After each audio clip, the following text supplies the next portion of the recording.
ভালো লাগে বলে বুঝাতে পারবো না। একবারে এখন ওই দেখেন সামনে পিছনে দুইটা দেওয়া যায়। হ্যাঁ, একবারে নদীর মানে এতটাই স্বচ্ছ পানি, একবারে মানে নিচে পাথর দেখা যাইতেছে পানিগুলো। আসলে এখন সূর্য অস্ত যাওয়াতেই ক্যামেরাটা একেবারে একটা ক্লিয়ার আসতেছে না।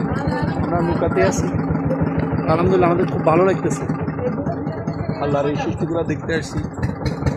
আল্লাহ আমাদের কি অপরূপ সৌন্দর্য, আমাদের এই দেশ, পাশাপাশি ভারত বর্ডারের মাছ থেকে আমরা অতিক্রম করতেছি।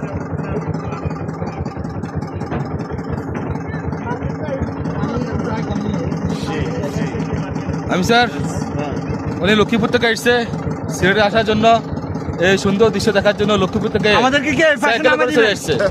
রাইট কথা রাইট। আগামীকালকে আমি আসছি লক্ষ্মীপুর থেকে। সাইকেলে করে এখানে আসার উদ্দেশ্য যে এখানে ভিউটা দেখবো।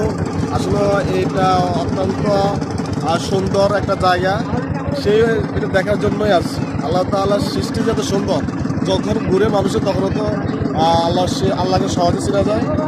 এই যে এত সুন্দর আমাদের ব্যাকগ্রাউন্ড, এইখানে আসলে বুঝতে পেরেছি যে আল্লাহ যে কত সুন্দর, এই তার সৃষ্টি দ্বারা বোঝা যাচ্ছে। এখানে বাংলাদেশি কিছু পর্যটক